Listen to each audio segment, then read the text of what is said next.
উত্তেজিত ডাকাডাকি করছো কেন? কাকুনকে সঙ্গে করে নিয়ে এসেছো? আমি কাকুনের কোনো খোঁজ পাইনি। সে কি গো, কাকুনের খোঁজ পাওনি? খারাপ কিছু হয়ে যায়নি তো কাকুনের? গৌতম যেখানে বাড়ির ঠিকানা দিয়েছিল সেখানে আমি গৌতমের খোঁজ করলাম, কিন্তু স্থানীয় বাসিন্দারা বললো গৌতম নামে এখানে কেউ কোনোদিন থাকেনি। তোমার কথা শুনে আমার হাত পা কাঁপছে গো। কাকুনের খারাপ কিছু হয়ে যায়নি তো? খারাপ কিছু মানে? শুনেছি আজকাল লোকেরা বিয়ে বাবার নাম করে খারাপ জায়গায় বিক্রি করে দেয় মেয়েদের, খারাপ জায়গায় বিক্রি করে দেয়। না, তুমি এমন কথা বলো না বললো। আমার কাকুরের যদি তেমন কিছু হয়ে যায় আমি কিছুতেই আমি নিজেকে ক্ষমা করতে পারবো না। তুমি এমন করে দিতে বলি কাকুরকে ভাববে কে? কাকুরের কথা ভাববে কে?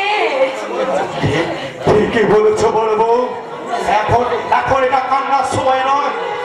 সত্যি যদি কাকুরের কোনো বিপদ হয় তাহলে কাকুরকে বাঁচাতে তার আগে আমি ওই গৌতম নামে ওই ছেলেটাকে আমি খুঁজতে চাই। বুঝতে হবে না দাদা, গৌতম নামে লোকটা সশরীরে আমাদের সামনে হাজির হয়ে গেছে। আমাকে জুতো মারো, আপনাদের পুলিশে বিয়ে করে নিয়ে গিয়ে কোথায় বিক্রি করে দিয়েছি সেই অভিযোগে আপনারা আমাকে পুলিশে দিয়ে। এই তুমি কি বলছো? তোমাকে আমরা পুলিশে নিয়ে যাবো কেন ভাই? নিশ্চয়ই দেবেন বৌদি। আমি যদি আপনাদের সাথে প্রতারণা করি আপনারা অবশ্যই আমাকে পুলিশে দেবেন, আর আপনারা যদি আমার সাথে প্রতারণা করেন তাহলে আমার কি করণীয় উচিত আপনারা বলতে পারেন? আমরা তোমার সাথে প্রতারণা করেছি? হ্যাঁ, আপনারা জেনে বুঝে একটা অন্তঃসত্ত্বা মেয়েকে আমার ঘরে চাপিয়ে দিয়ে আমার জীবনটাকে একেবারে আপনারা নষ্ট করে দিলেন। মিথ্যে কথা। কাকন ঠিক একজনকে ভালোবেসেছিল ঠিকই, কিন্তু নিজের ওই নারীত্বকে বিলি দিয়ে কলঙ্কিনী সাজার মতো কাকন কোনো কাজ করতে পারে না। পারে নয়, পেরেছে। তুমি শুনুন তাহলে, পুরসজ্জা রাতে কাকন হঠাৎ অসুস্থ হয়ে ঘন ঘন বমি করতে থাকে। আমি হয়তো ভাবলাম অ্যাসিডিটির কারণে বমি করছে, কিন্তু হসপিটালে নিয়ে যেতে এই ডাক্তার অন্য কিছু ডাউট করে বসলো। এই পেটের ছবি ইউজি রিপোর্ট করতেই ধরা পড়লো কাকন 1 মাসের অন্তঃসত্ত্বা।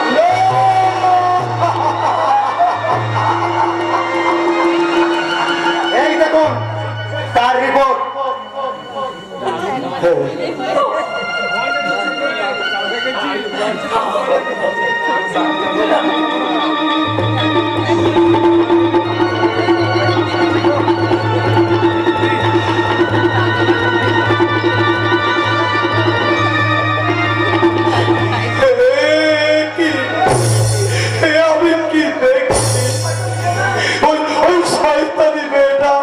আমার বংশের মান সম্মান সব পথের তুলে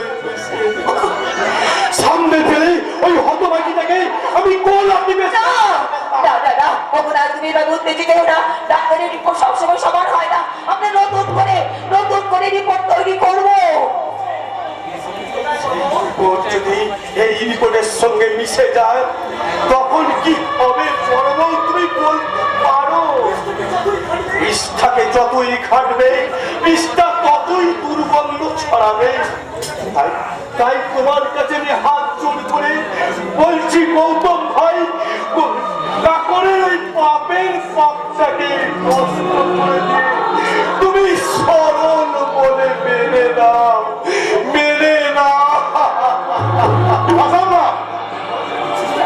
অন্যের অস্তিত্বটাকে আমি কখনো আমার স্ত্রী বলে স্বীকার করবো না। আমি বেশ বুঝতে পারছি আপনারা সবকিছু জেনে শুনে ওই নষ্টা মেয়েটাকে আমার ঘরে চাপিয়ে দিচ্ছে। আপনাদের আমি সবাইকে পুলিশে দেবো। না, এত বড় কঠিন সিদ্ধান্ত নিয়ে না ভাই। তখন হয়তো একটা মস্ত বড় ভুল করেছে, তার জন্যে তার সারা জীবনটা একেবারে নষ্ট হয়ে যাবে। তুমি বলো, তাই তাই বলছি সেভাবেই কাপড়কে তুমি মেনে দাও। তার জন্য তুমি আমাকে যা বলবে আমি তাই মাথা পেতে দেব। বেশ, এই আপনি যখন এত করে বলছেন, এই কাপড়ের সব কলমকে বোঝা মাথায় তুলে নিয়ে আমি মুক্তর গলার হার বানিয়ে নিয়ে গলায় ধরিয়ে দেবো, কিন্তু সেই মূল্যটা শোন, আমাকে 5 লক্ষ টাকা দিতে হবে। 5 লক্ষ টাকা? টাকাটা কিন্তু আমার 10 থেকে 15 দিনের মধ্যেই চাই। এই কদিনের মধ্যে আমি এতগুলো টাকা কোথায় পাবো? সেটা আমার জানার বিষয় না। ঠিক 10 দিন পরে আসবো, হয় টাকাটা রেডি রাখবে, আর নয় ছেলে 4 জনে রেডি থাকবে। চলি বন্ধু, তুমি যে কি বলো গো, বলো গো, আমার এই সংসার কাছে একটা কালো মেঘ আনাগোনা শুরু করে দিয়েছে। কাপড়ের বিয়ের জন্য আমি পুরো ঋণটা শোধ করতে পারিনি, তার মূল আবার এতগুলো টাকার খরচা। টাকার জন্য তুমি ভেবো না বাবা, আমি আমার অফিসে লোনের জন্য অ্যাপ্লাই করেছি। লোনটা হয়ে গেলে কাপড়ের বিয়ের সমস্ত দেনা আমরা শোধ করে দেবো। কাকুনে বিয়ে দেনা শোধ না করতে করতে আরেকটা দেনা মাথার উপর চেপে বসেছে। যেটা কাকুনে দেনা শোধ করবে সেটাই ভাব। কিছুক্ষণ আগে গৌতম এসেছিল, এই রিপোর্টটা দিয়ে গেছে। এটা দেখতে দেখলে তুই বুঝতে পারবি রে ভাই। কি এখন 1 মাসের অন্তঃসত্ত্বা? না, আমি বিশ্বাস করি না। বিশ্বাসের কি আসে যায় রে ভাই? এই রিপোর্টের মূল্যটাকে অনেক বেশি রে ভাই। তাই গৌতম কাপড়ের কলঙ্ক ঢাকার জন্য আমাদেরকে 5 লক্ষ টাকা দাবি করে। 5 লক্ষ টাকা? 10 দিনের মধ্যে দিতে না পারলে আমাদের সবাইকে জানাতে দেবে। কোথায় কোথায় পাবো আমি 5 লক্ষ টাকা? আমি যে বড় অসহায় রে নীলাদ্রি, আমি বড় অসহায়। অসহায় কেন দাদা, অসহায় কেন? বৌদি বৌদি, দাদাকে তুমি চিন্তা করতে পারো না। পৌলমের অভিযোগ যদি সত্যি হয় তাহলে না হয় ওই 5 লাখ টাকার ব্যবস্থা আমিই করবো। না, তুমি দেবে না। কি বলছিস? আমাদের বড্ড বিপদ, কাকুরে বড্ড বিপদ। 5 হাজার টাকা দিতে না পারলে কাকুরে জীবনটা শেষ হয়ে যাবে। আমাদের কি কাকুর বেশি তো রাখা নয়, সব দায়িত্ব মাথায় দিয়ে নিতে হবে। বিউটি, যা বোঝো না সেটা নিয়ে কথা বলো না। যথেষ্ট বুঝি, তুমি একটা হাদা হো না, তাই তুমি বুঝতে পারছো না যে তোমার কোথায় কাটা ভেঙে ওরা খেতে চাইছে। এই সব মিথ্যে কথা বলে ওরা তোমার সমস্ত টাকা তোমার কাছে কেড়ে নিতে চাইছে। আমি তোমাকে 5টা বলে দিচ্ছি, ওদের কথা মতো তুমি আর একটা টাকাও নয় ছয় করবে না।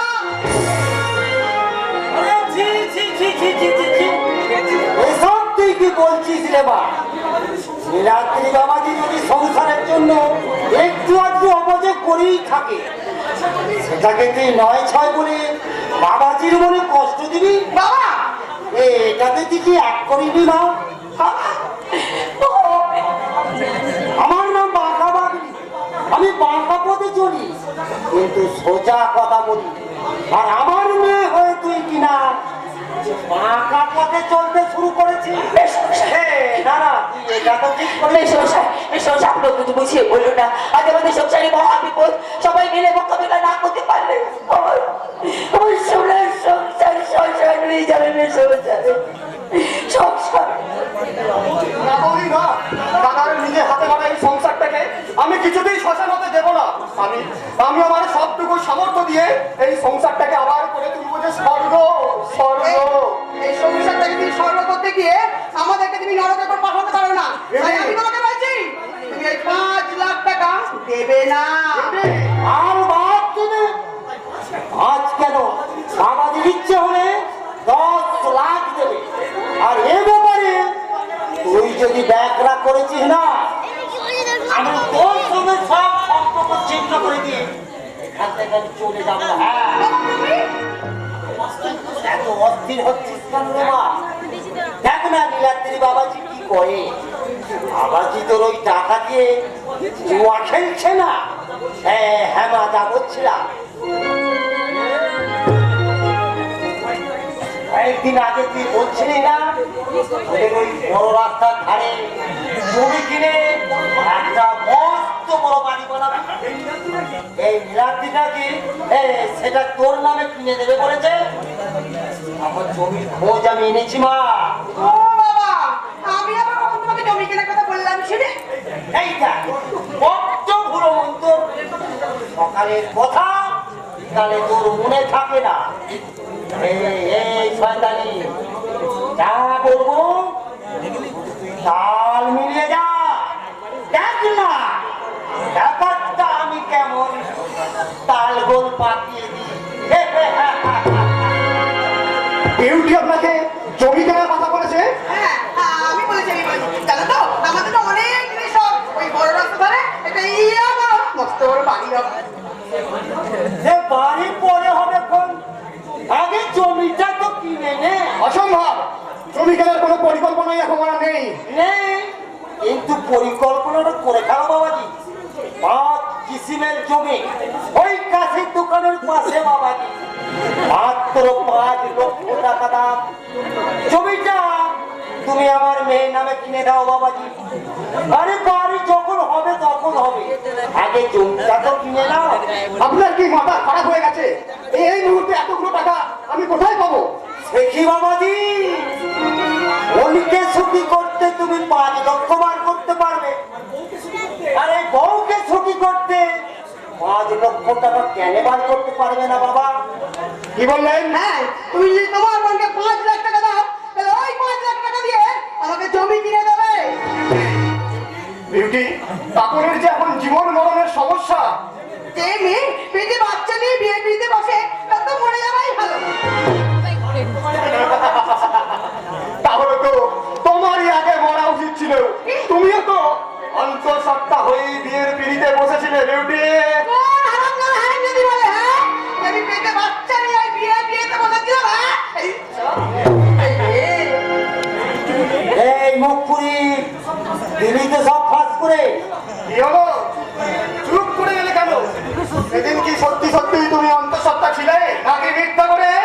না বাবাজি, মিথ্যে নয়, তবে ও আসলে বলতে চেয়েছে যে ও তো কোনো অন্য কারো পেটে বাচ্চা নেই। না, আমি তো তোমার বাচ্চাই আমার পেটে ধরেছিল। বাচ্চা নিয়ে পেটে বসেছে। কার বাচ্চা পেটে ধরেছো সেটা তো সময়ই বলবে। আমি তো অপেক্ষা করে আছি তোমার ওই পেটে যে বাচ্চাটা কবে জন্মাবে, তারপর ওই বাচ্চাটার ডিএনএ টেস্ট করলেই বোঝা যাবে বাচ্চাটা কার। আর কেউ না জানলেও আমি খুব ভালো করে জানি তোমার ওই পেটের বাচ্চাটা আমার নয়। তোমার ওই কলঙ্ক ঢাকার জন্য তুমিও তোমার বাবাকে আগে থেকে বলে রেখো 5 লক্ষ টাকা জোগাড় করে রাখতে। 5 লক্ষ টাকা। বাবা, এখন কি হবে? ওই যে আমাদের সমস্ত চাল বেচাল করে দিয়ে ওই যে উল্টো চাল দিয়ে গেল বাবা। অত চিন্তা করছিস কেন রে মা? আরে তোর পেটে তো কোনো বাচ্চাই নাই।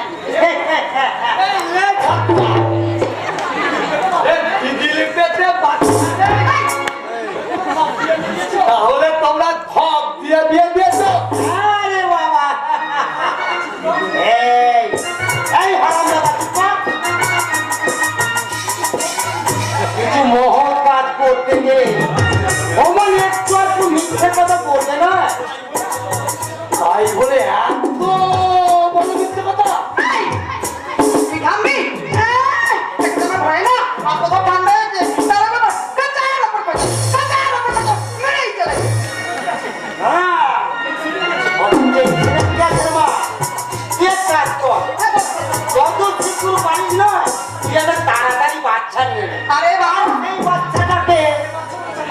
বাচ্চা বলে চালিয়ে দিয়ে যাবে। আরে বাবা, আমি কি সেই চেষ্টা না করে বসে আছি? হ্যাঁ, তোমার জামাই আমার কাছে আসতেই যায় না, বলে বাচ্চারা আমার যতদিন জন্মাচ্ছে ততদিন আমার স্বামী স্ত্রী হব না। ঝটকা এ তো দেখছি এ তোরা নিজেদের জলের নিজেরাই এই ভাই, আমি এই কথাটা ওই জামাই বাবুকে বলে আছি। কি বলবি আমি?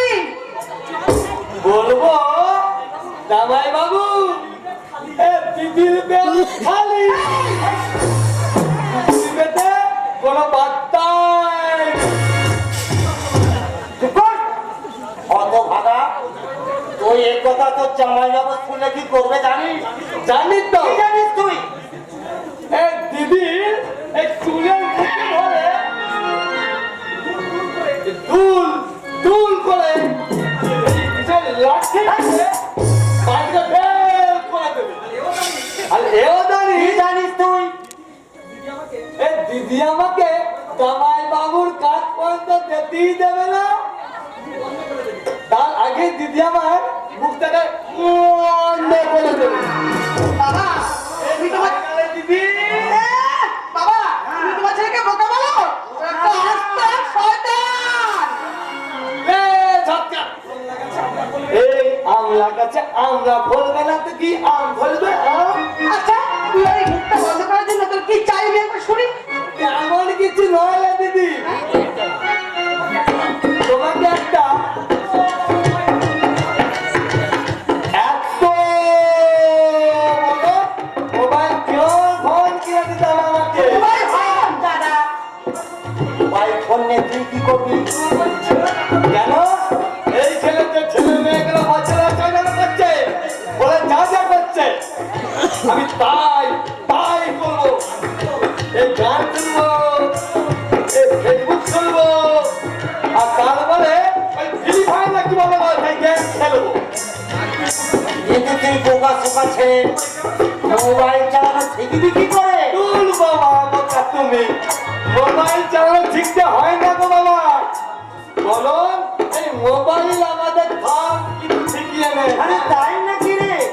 তাই তো বলবে না দিদি, মোবাইল কিনে দিবি কিনা? না, ও তোকে মোবাইল কিনে দেবে না। তাহলে আমি এই জামাই বাবুর কাছে চললাম। আমি তোকে মোবাইল ফোনটা কিনে দেবো রে ভাই, আমি তোকে মোবাইল ফোনটা কিনে দেবো।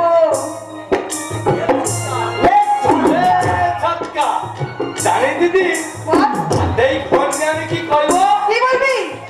আমি আমার বউকে ফোন করবো, হ্যাঁ, আর করে বলবো কি বলবি? ও মোয়ের মা তুমি মোরে বোঝাও না, দিনের রাতে মিস কল মানে ফোন করে না, মোরে ভুলে যাইবো ও বাসায় আইবো, মোরে লইয়া আমি বিজপুর যাইবো, ও আমার জানে জানে পড়া, মোয়ের মায়েরা খাইতে দিব সুপারি আমার, ও আমার জানে নিজের পড়ারে পড়া, মোয়ের মায়েরা খাইতে দিব সুপারি আমার, ও বধু থাকবো লজ্জা পাইবো, মোরে লইয়া আমি বাসর সাজাবো, ও মোয়ের মা তুমি মোরে বোঝাও না, ডাক্তার থেকে টেকিং করে আমার চেনে না, ও বধু সাজবো মো লজ্জা পাইবো, মোরে লইয়া আমি বিজপুর যাইবো।